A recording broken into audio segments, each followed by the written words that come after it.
So today I would like to introduce everyone to Devon Stewart-Meadows. Devon will be our presenter today. Devon is an expert in cloud innovation and is the manager of cloud services at OSS Group.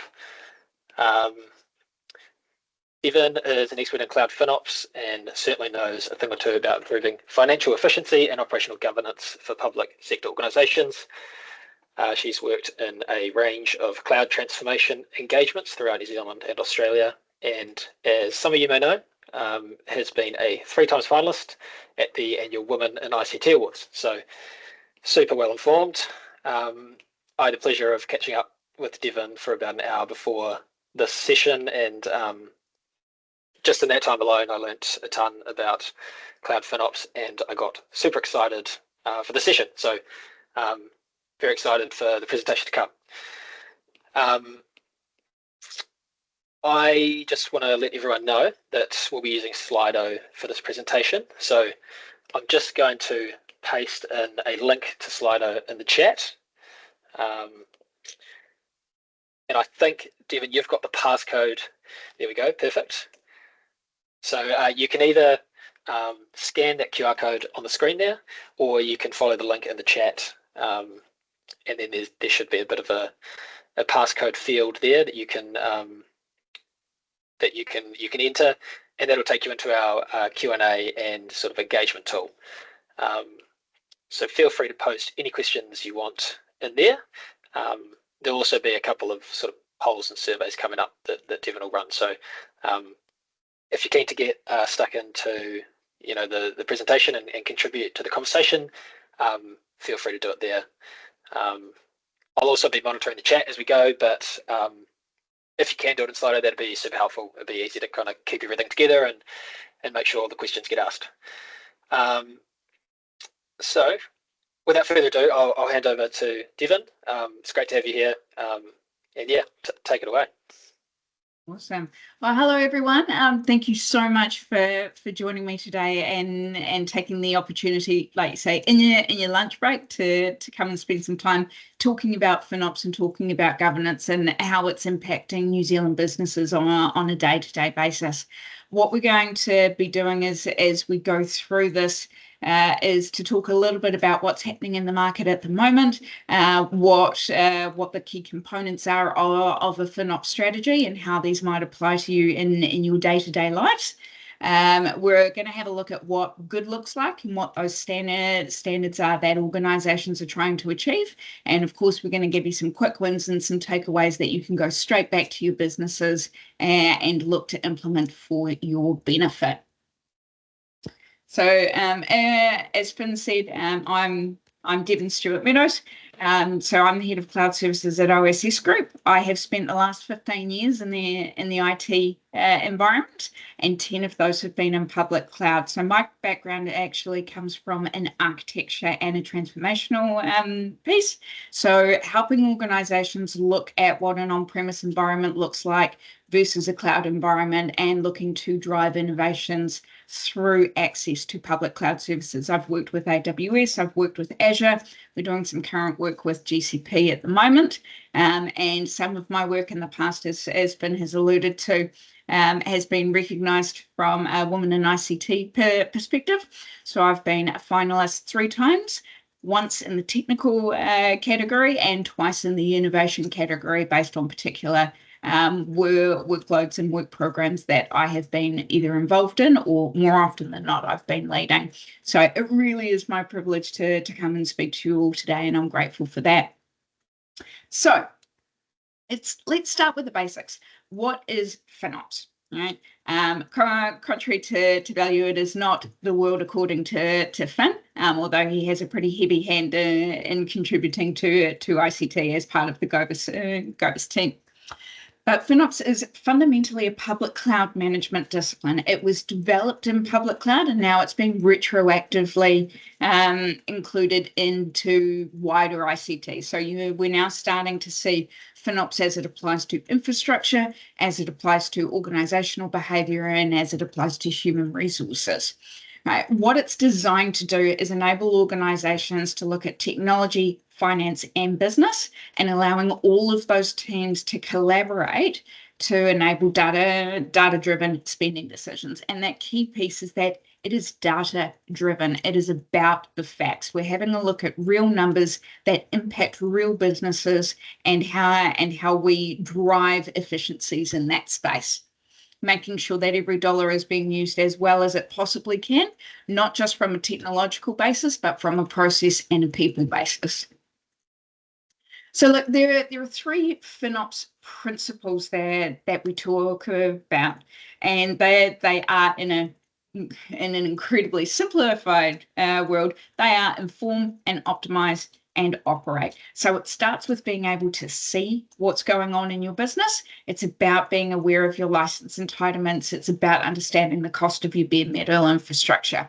We then look at optimizing, so utilizing cost-saving behaviors like the implementation of savings plans or reservations, utilizing bring your own license where you've got that ability inside a public cloud world, and then operate. So focusing on continuous improvement. We all know, and certainly over the last 4 years, IT has grown in its importance as part of a business construct. It is ever changing in terms of technological advancements.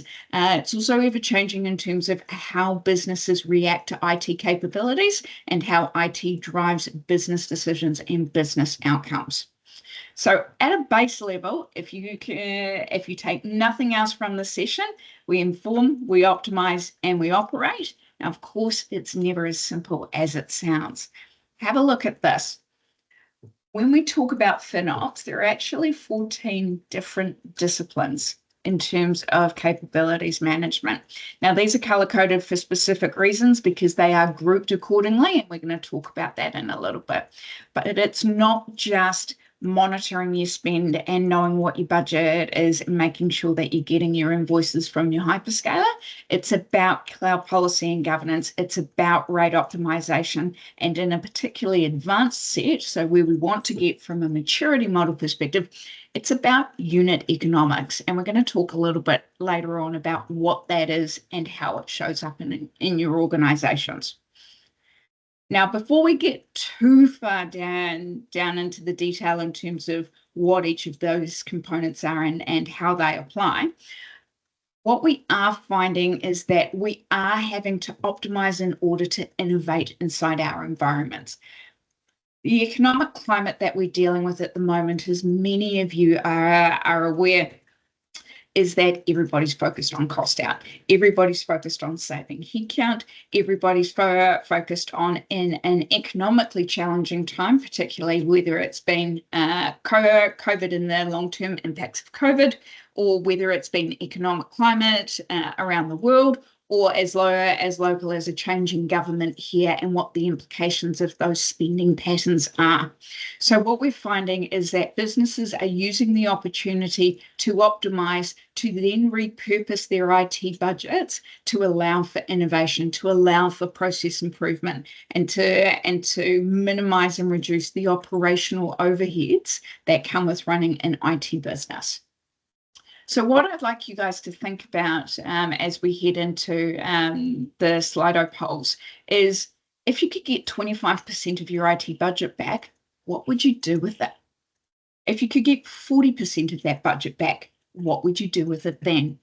And from an operational standpoint, if you could take 3 days worth of man hours and worth of time out of your business that is usually dedicated to account reconciliation and allocation of services, if you could streamline all of that and get those 3 days back, how would you use them?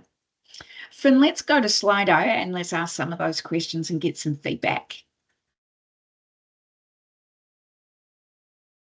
Cool. The slide is live for the first question. So if you jump over to there, yeah, and answer the first question, and then we can move on to the next one when we're ready.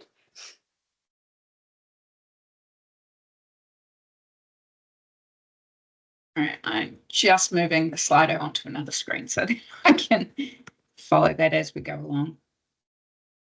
So we're going to give you a minute or so to answer these as we go forward, and then we're going to talk about what those outcomes are.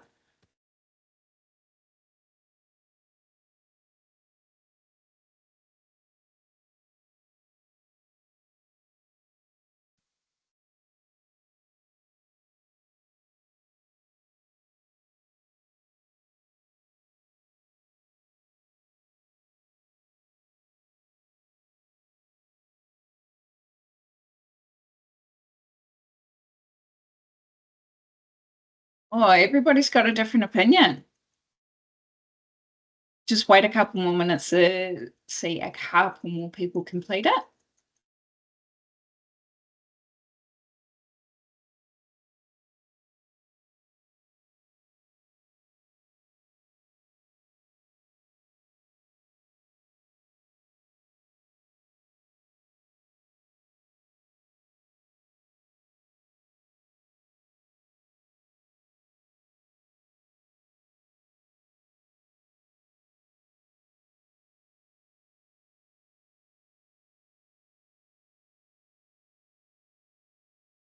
Devin, do you want me to share my screen and we can put it up and have a chat, or are we okay?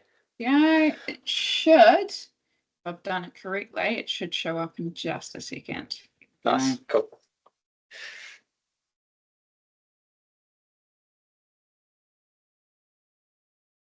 All right. Lovely. So if you could get 25% of your cloud cost back, what would you spend it on? So we're looking at innovation and development. We're looking at simplifying current processes. It's interesting that hiring new staff to lessen current workloads is trailing behind that. Usually when we do these sorts of exercises, that's the number one thing people look to, is how do we better use our human resources to support our IT environment. Awesome. And let's go to the next one.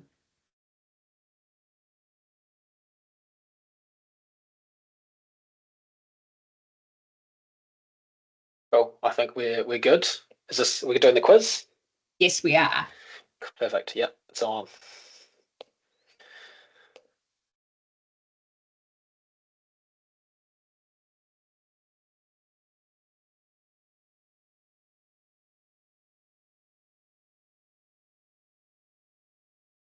Go.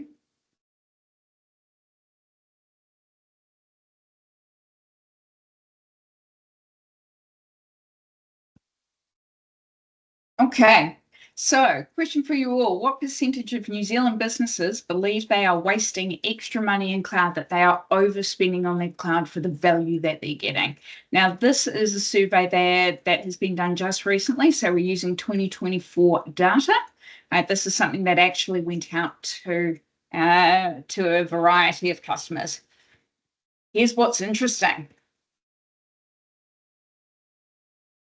92%. 92% of New Zealand businesses feel they are overspending on cloud.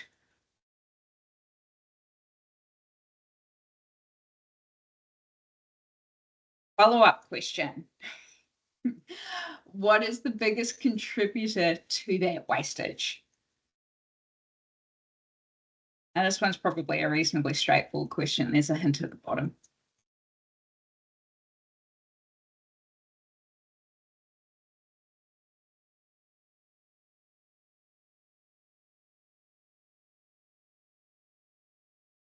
Okay. The answer is, of course, all of the above. Fundamentally, though, so all four of those are key in their own right. Right. The feedback that we got from the market was lack of needed skills actually was the highest contributor to that wastage. So I think there's a lot of operational feedback rather than technological feedback in that particular result. But from a technological perspective, it's about mismanagement of resources. So whether you've got idle and underused resources or over-provisioned resources, a lack of spending visibility is obviously a key component to all of that. All right, last question. What percentage of organisations in New Zealand are experiencing a shortage of skilled IT staff?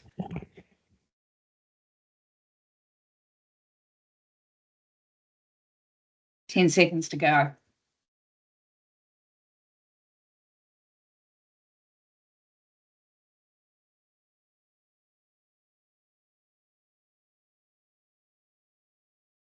Close.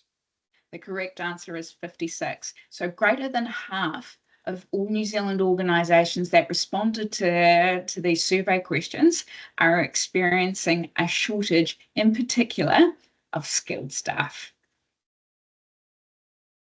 All right. Now, the last thing I want you guys to consider as we go through the rest of our workflow here for lunchtime. Congratulations, Mick. 2 out of 3.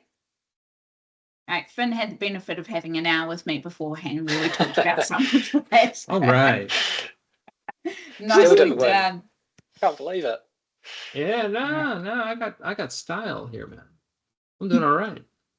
Now, this is a question for you guys. I want you all to think about your businesses rather than the wider group. For you individually, what's most important when we're talking about keeping the lights on? When we're in an economic environment like we are, where the focus is very much about keeping the lights on in the first instance, right? What's the most important thing to you?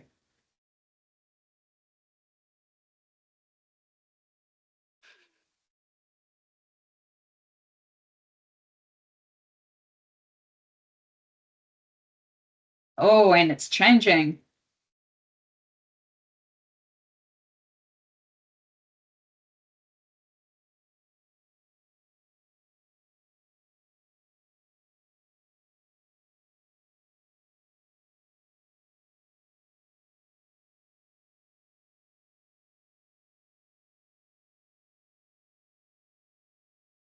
Okay. Guys, that's really great feedback. Thank you so much for that.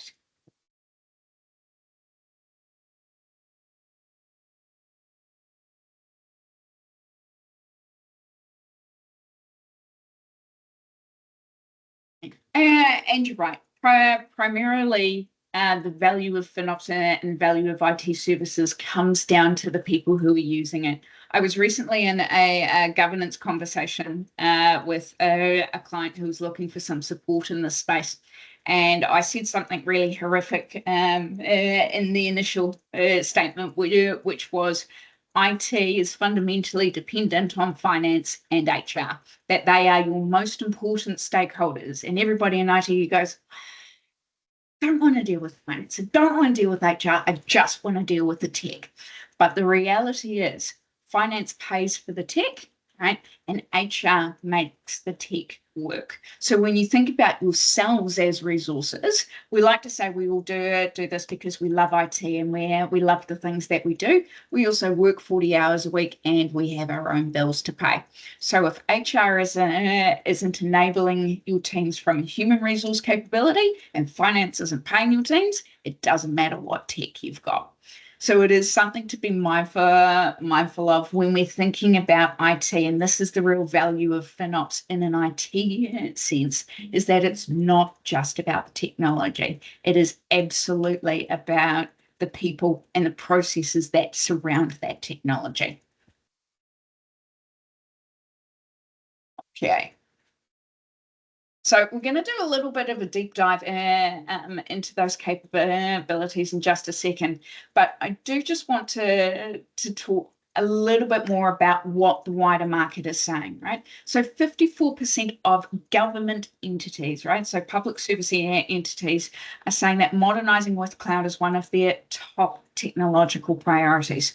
36% of New Zealand organisations have existing cost management practices in place, right? That is trailing international markets by about 20%. So other international markets that we follow, greater than 50% of all organisations have some form of cost management practice in place.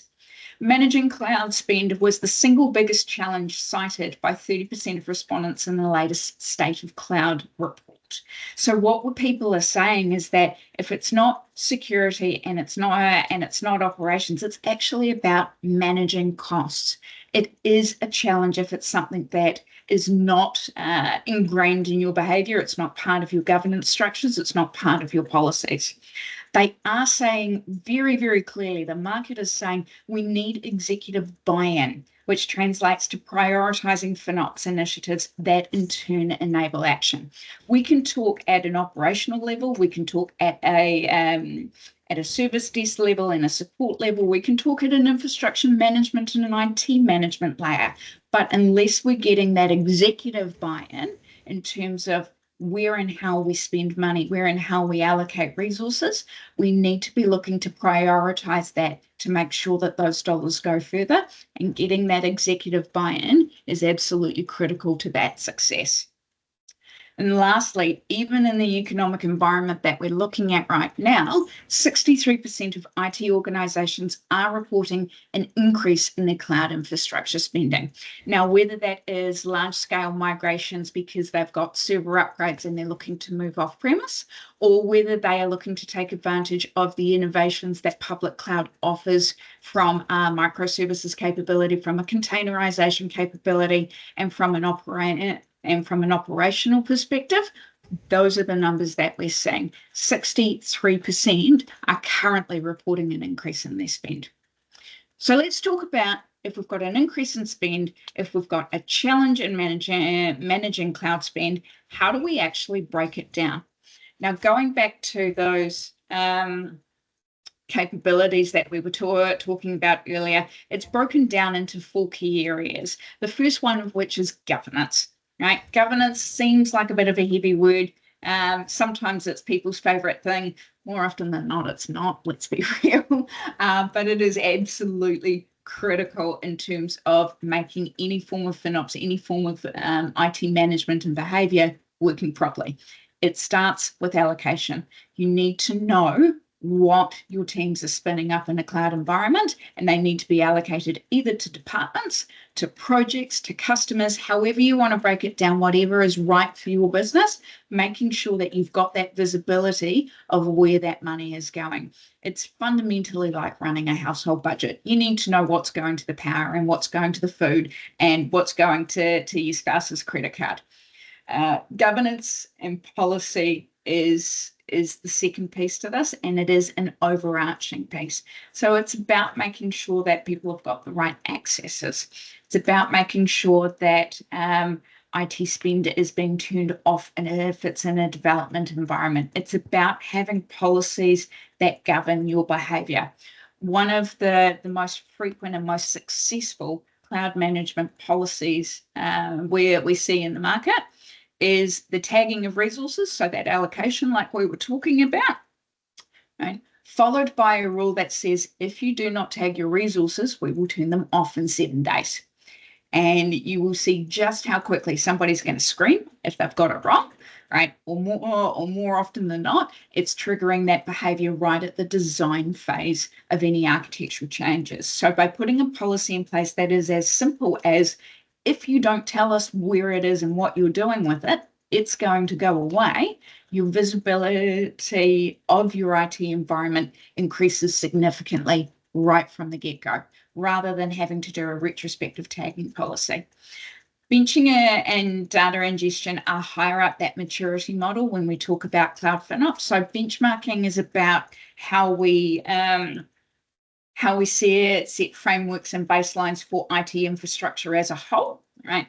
And data ingestion is about where you've got third-party licensing models, where you've got third-party software, whether you have got, for example, your HR, so your timesheeting for your engineers, being able to ingest that data into a single pane of glass to be aware of what's going on in your IT environment, not just your public cloud spend. Next, we're going to talk about cost optimization. Now, this is the stuff that when everybody talks about FinOps, this is what everybody thinks about. We think about budgeting and forecasting. We think about invoicing and chargeback. We think about going to people like the hyperscalers and going, I want to optimize my rate because I want economies of scale on my spend. I want to be able to access private pricing offers. I want to be able to access reservations and savings plans. This is what we focus on when we're talking about cost optimization as a pillar within FinOps. Now, I've just spoken a lot about those first two. Does anybody have any immediate questions there? Is there anything that kind of hits a button or doesn't hit a button on this one? Any questions in the chat, Finn? We've got a question from Chris with a hand up. So Go for it, Chris. Go there first.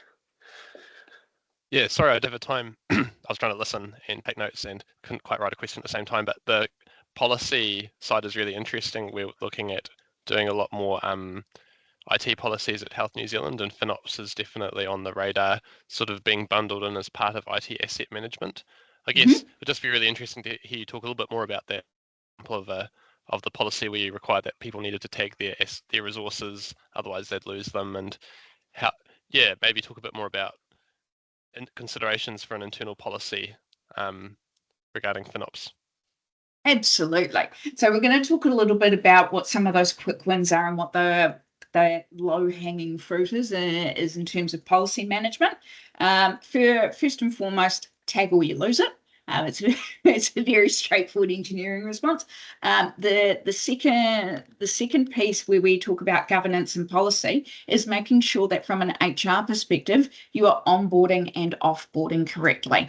The number of times I go in to do professional services work with organisations in this space, and I go, cool, I would like to have a look at all of your resources. I want to know who built them, and I want to know whether they're still employed.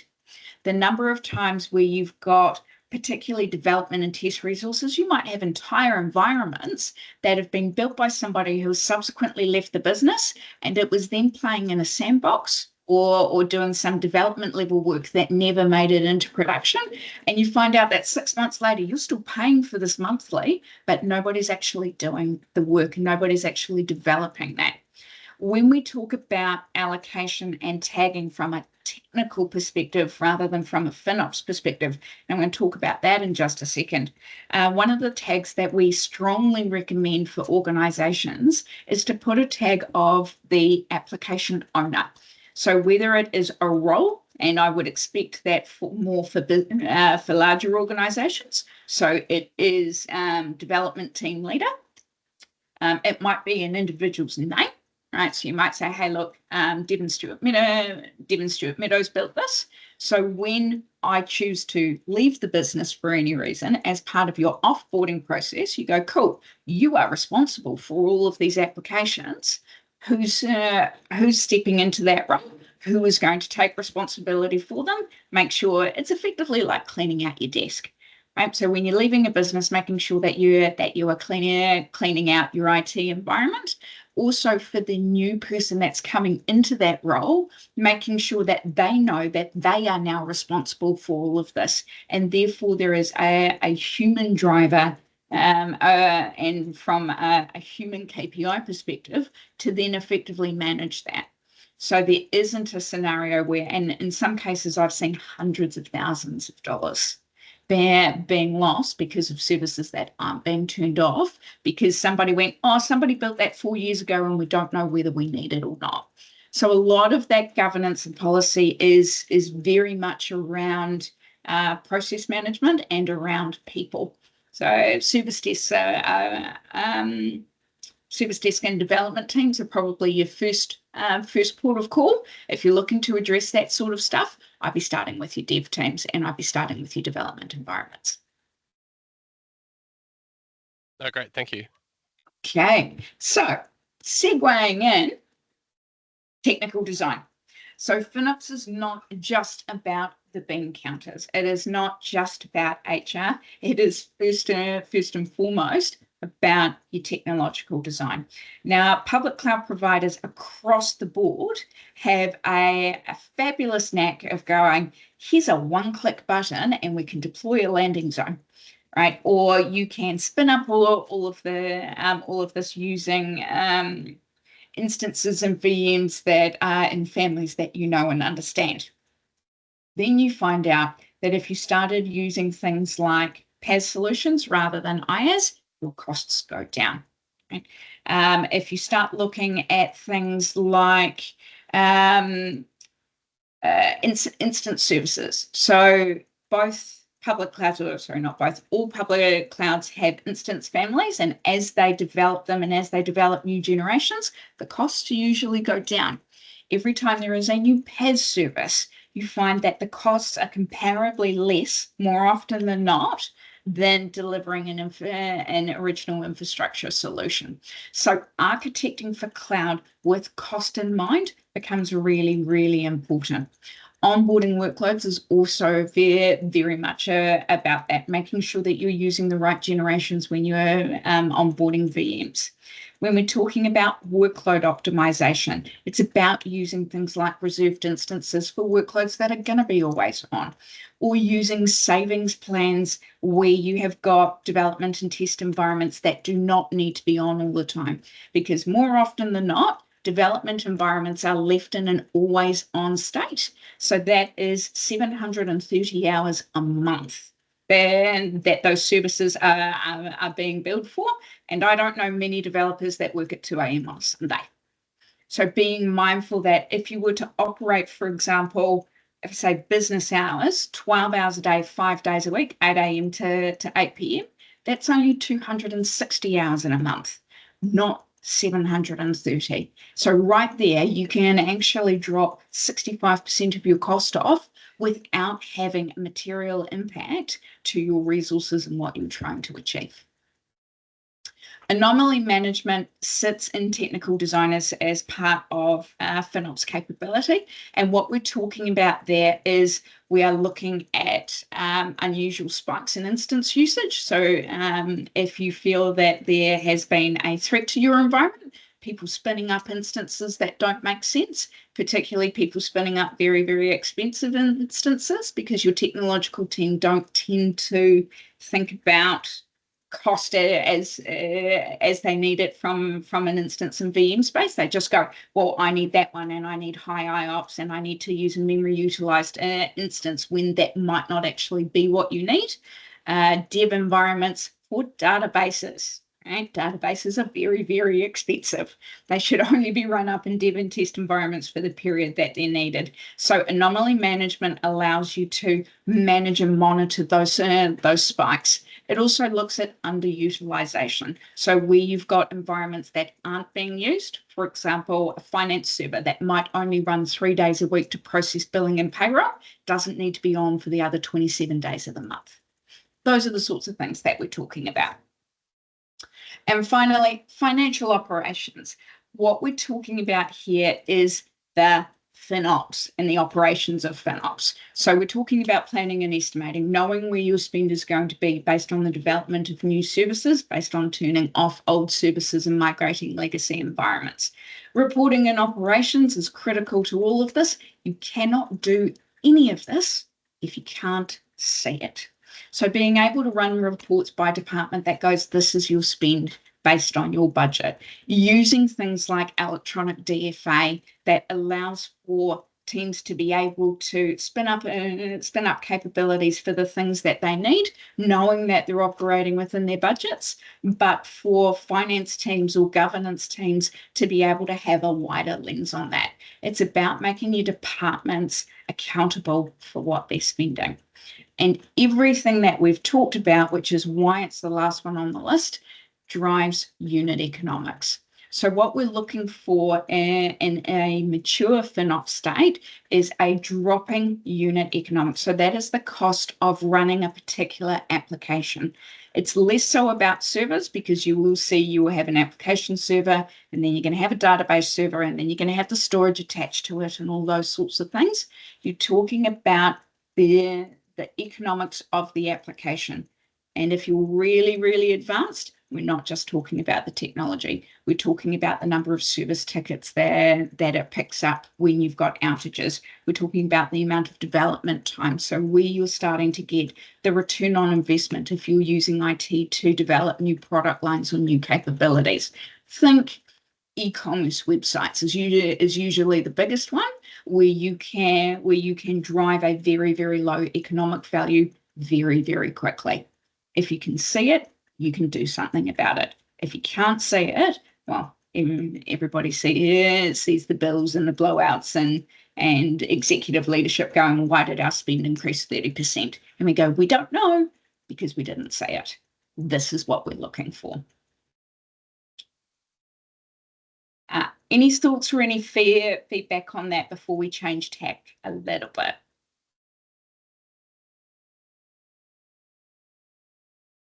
There's a couple of questions in Slido if we want to look at those now, or we can Great, wait until the end. Devon, what do you? Yep, let's do that. Cool. So Chris has asked, you mentioned maturity models at one point. Can you recommend a good one for FinOps or any other standards frameworks? Does ISO have anything? Yes, absolutely. We've got something on that in just a moment. I will carry on through. Finn, did you say there was a second one? Yes. I think this may not necessarily be relevant to what you were just talking about, but is there big value to be added from recent innovations, e.g. automation or AI, when integrated with FinOps capability? Absolutely. Oh my goodness, we can have some fun with that one. There are huge innovations in that space, particularly on the slide that you guys can see in front of you on your reporting and operations and on your unit economics. I'm going to take that question and we're going to talk about what good looks like and how that plays out. So what does good look like? Right? There are, like I said, there are 14 different components in terms of FinOps capabilities. That is a lot to digest, and it's hard to choose which factor you go for first and what combination of factors are going to drive the best value for you. Because the other thing we think about, and this tags into your AI and automation question, is the amount of human time spent doing this, right? And just how much manual analysis needs to be done and manual intervention needs to be done. When you're at a lower maturity level, everything is manual. You tend to see a slow improvement in your optimization, and then you start to see a massive hockey stick as you get faster, as you get better, as you automate. So what good looks like? 70% is the industry standard for optimization of costs. So if you're using reservations, if you're using savings plans or committed spends, if you are correctly right-sizing your instances, the industry standard for are you doing this okay? 70%, right?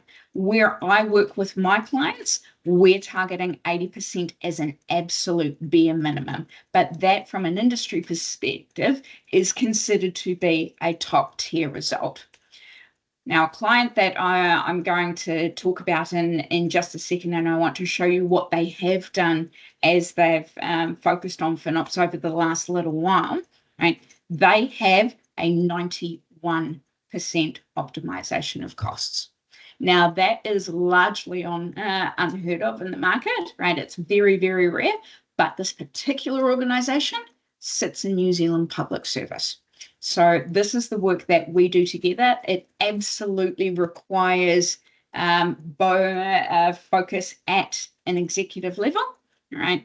And usually some key resources that are absolutely dedicated to driving those behaviours and making sure that they are enabled to do so and enabled to make those decisions. So from a New Zealand perspective, from a New Zealand Public Service perspective, 91% is the goal that I would set all of you. See if you can top it, and I'd love to hear it back. Now, when we talk about cost optimization, we're not talking about 91% cost out.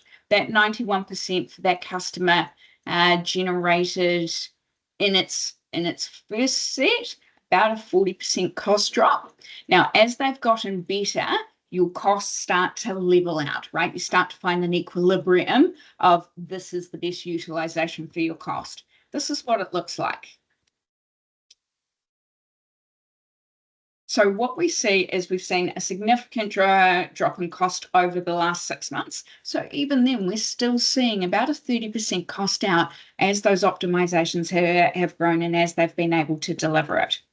But take a look at this. This is their cost, and this is their usage of services.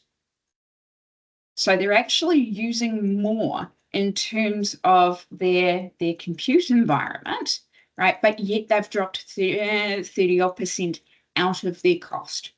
This is the sort of thing that businesses are looking towards. This is the sort of things that boards are looking towards when you're trying to say, hey, look, we need to invest in FinOps. We need human resources. We need capability.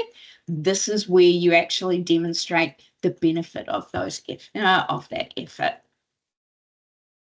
Now, we did just get a question around maturity models. So the FinOps Foundation is an organisation based out of the States that has spent a little over a decade working on governance of public cloud spend. So they spent a lot of time over the last few years developing capabilities from a maturity set, right, and then seeing those implemented around the world. So the model they use is crawl, walk, and run, right? And like we talked about, you start to see a hockey stick in optimization behavior and a hockey stick in productivity as you get more and more advanced. Every one of those 14 different capabilities that I showed you earlier has a crawl, walk, and run maturity model equivalent with some very clear KPIs associated with that. So you have the opportunity to actually go, if I want to get my anomaly management right, or if I want to get my allocation right, and tick off as a to-do list, these are the key things that we want to see. And you see it as an engineer, you see it as a finance specialist, you see it as an operations manager, you see it as a support desk. There are specific applications to specific roles in the business that can help collectively drive this forward. So when we're talking about starting that journey, first thing, it's about getting visibility. It's about taking a look at your trends, like what we did before, where you could see what good looks like. It's about defining those metrics and KPIs. What are you going after? What's going to give you the best ROI? What is going to deliver the right outcomes? Because then when the business goes, so you've saved your 25%, or you've saved your 40%, you go, cool, but that's my budget. So I'm going to use that 25% or that 40% that you've given me for the year, and I'm going to invest that in further optimizations. I'm going to invest it in innovations. I'm going to invest it in quality team members. I'm going to invest it in taking my highly skilled IT resources away from break fix and away from password resets and away from administration, and have them more focused on developing capabilities, right, that drive your business forward, that fundamentally keep your tech staff engaged, right? The biggest churn reason that we see for IT staff is fundamentally because they're bored. They're getting laden down with very heavy, very manual, very administrative type activities, and they don't have the opportunity to use their skill sets, to grow their skill sets, to try and solve their business's issues, because they're getting bogged down in it. So by getting your metrics and KPIs, by being clear, by being able to repurpose the budgets that you've got, by getting this stuff right, you start to see tremendous shifts in the business from a productivity perspective, from a churn perspective, from a financial perspective, and fundamentally from a business success perspective. Are there any questions on this maturity model? You've had a chance to read through all of that detail as I've been chirping away. What organisation did you say it was from, Devon? So this is the FinOps maturity model from the FinOps Foundation. So if you Google the FinOps Foundation, you will find a lot of the stuff that I'm talking about.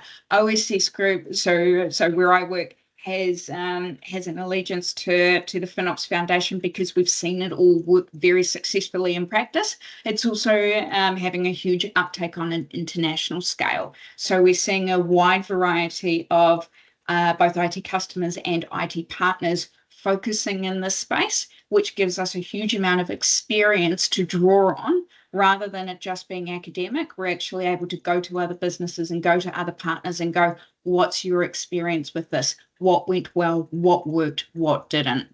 So Christopher, when you're talking about what are some of those quick wins, like tagging policies, like onboarding and offboarding, they're not just academic recommendations, they are recommendations that we've actually seen in practice. Christine, to your question, some of those key metrics are the ones that you see on screen.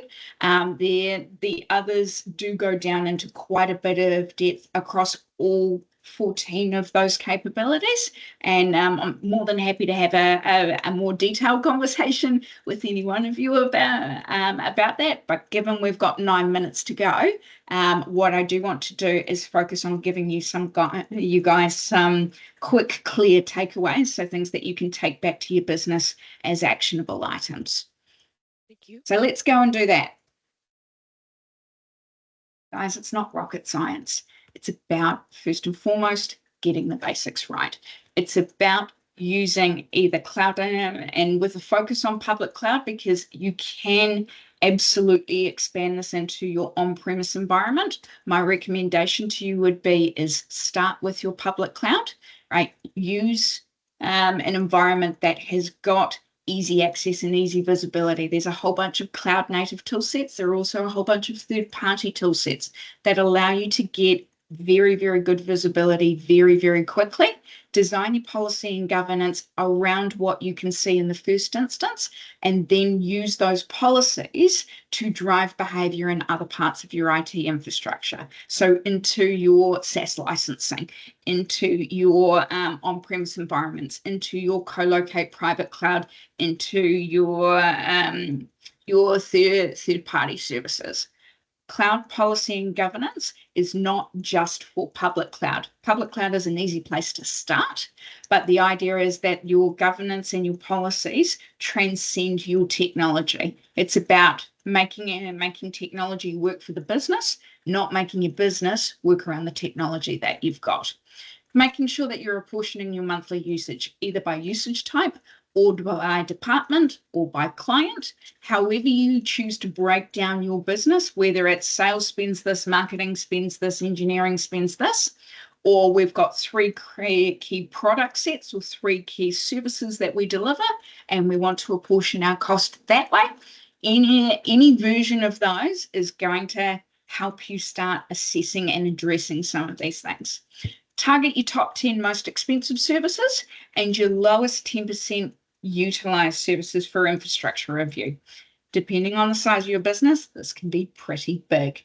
The only way to eat an elephant is one bite at a time. So start small, start with your top 10 expensive, start with your lowest utilization, then start dealing with some of your more complex and critical services. Quarterly forecasting and budgets. Right? Make sure that you're actually doing some of your trend analysis like we saw before. It's all good to see it in the moment, but it's not until you look at your 3, 6 monthly, and sometimes even yearly, you find out that your spend has been creeping up, you find out that your utilization is going down. It's important not to see each of these components in a vacuum and not to see them as just a particular version on a particular day. Because if you're using public cloud capabilities the way they should be used, you're going to see spikes and troughs as services get turned on and turned off. Reviewing your cost optimization opportunities. All hyperscalers have got savings plans, they've got reservations, they've got scalability. Cloud native toolsets, third-party toolsets, partner toolsets all have the ability to draw your attention to this very, very quickly, to be able to enable you guys to make decisions on the fly, to be able to move quickly and make decisions that have an impact. A savings plan, for example, reduces your cost by 25%. We've seen that number earlier in this presentation. If you are appropriately using reservations, a reservation will drop 40% out of your compute cost. We also saw that number earlier today. So you can see where I'm coming from in terms of being able to make short, sharp decisions that have a lasting impact. And the biggest one from a technological standpoint, FinOps starts at workload design stage. It's about using the right capabilities, the right technologies that are available to you, and designing with cost in mind. The perfect example is there is a hyperscaler that has a one-click button for a landing zone. A lot of you will have heard about a landing zone before. And it is an industry best practice international standard. It will cover everything that you need from a landing zone perspective. It also starts at $5,000 a month the minute you push that button, because it is designed for large-scale international organisations. It does have a degree of complexity to it that we have not seen to be well received in the New Zealand market. So being mindful of cost at your design stage to make sure that what you're doing is actually fit for purpose, not just the latest and greatest and let's go have a play. Now, look, I've got 4 minutes to go. The one last thing I wanted to talk to you about, and feel free to take a screenshot of this. I think Finn's going to be sending the recording through, but those real quick wins that you can walk out of this meeting, go have a conversation with your teams today and see some real impact, is this. Tagging policy for services, implement enforcement of tagging to reduce resource. That delivers a 10% reduction on average right from the get-go. Generational VM modernization, so that's right sizing of instances based on utilization and on the generation of instances. That is a 15% cost reduction. Utilizing savings plans and commitments, 25% cost reduction. And my favorite, turn off your dev and test workloads for non-office hours. So turn them off overnight and turn them off on weekends. That will deliver a 65% reduction. Right? Every single one of these, from a capabilities perspective, can be delivered in under a week. Now, the last piece of the puzzle, and it's definitely not a quick one, it is definitely from a maturity standpoint, as hyperscalers are looking to build out their capability moving forward and looking forward for better optimization of capabilities, looking at microservices, because that has an exponential cost reduction in a long-term sense. Start with the quick ones, though. 2 minutes to go. Any other questions? Any other feedback?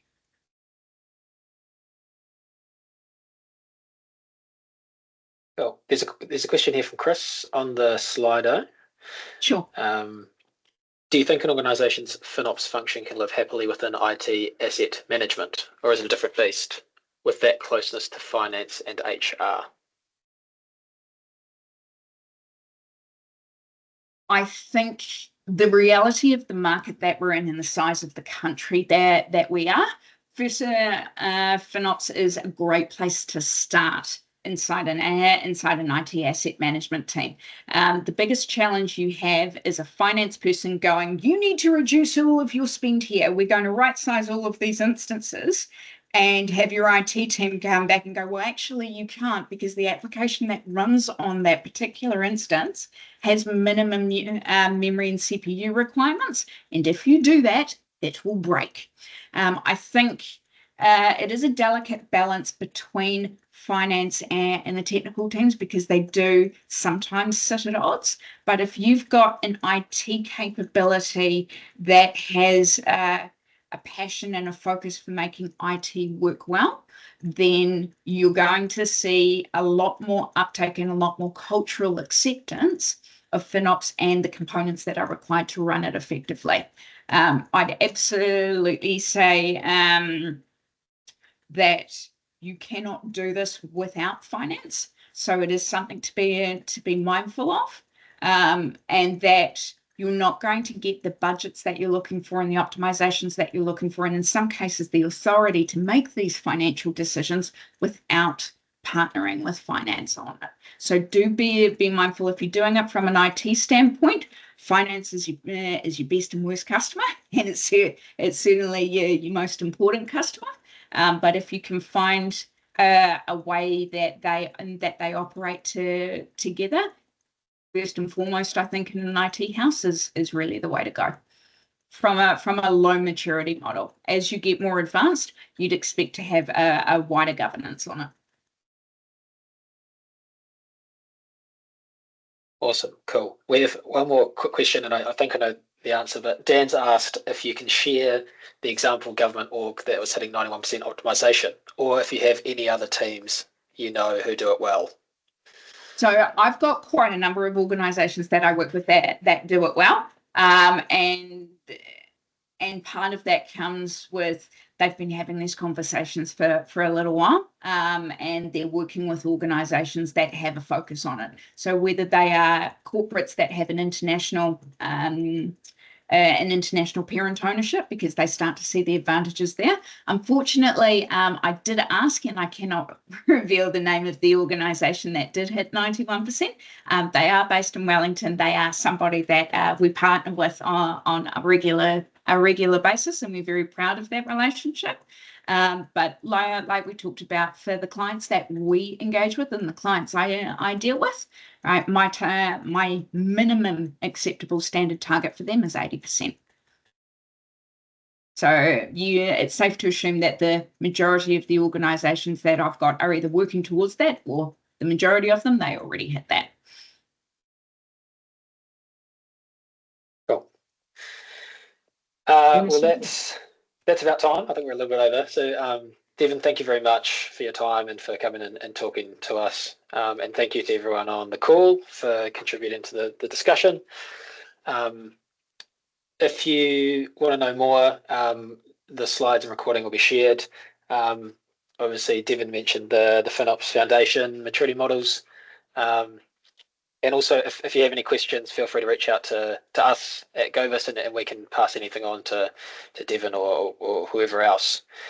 A quick plug before everyone goes: the Govis AGM is on in a couple of weeks, Monday the 23rd, in Wellington at the Thistle Inn. If you're keen to come along, check out our website or LinkedIn. Thank you very much. Awesome. Have a fantastic day. Thanks again, Devon. Thanks, everyone. See you guys at the next one. Cheers. Bye-bye.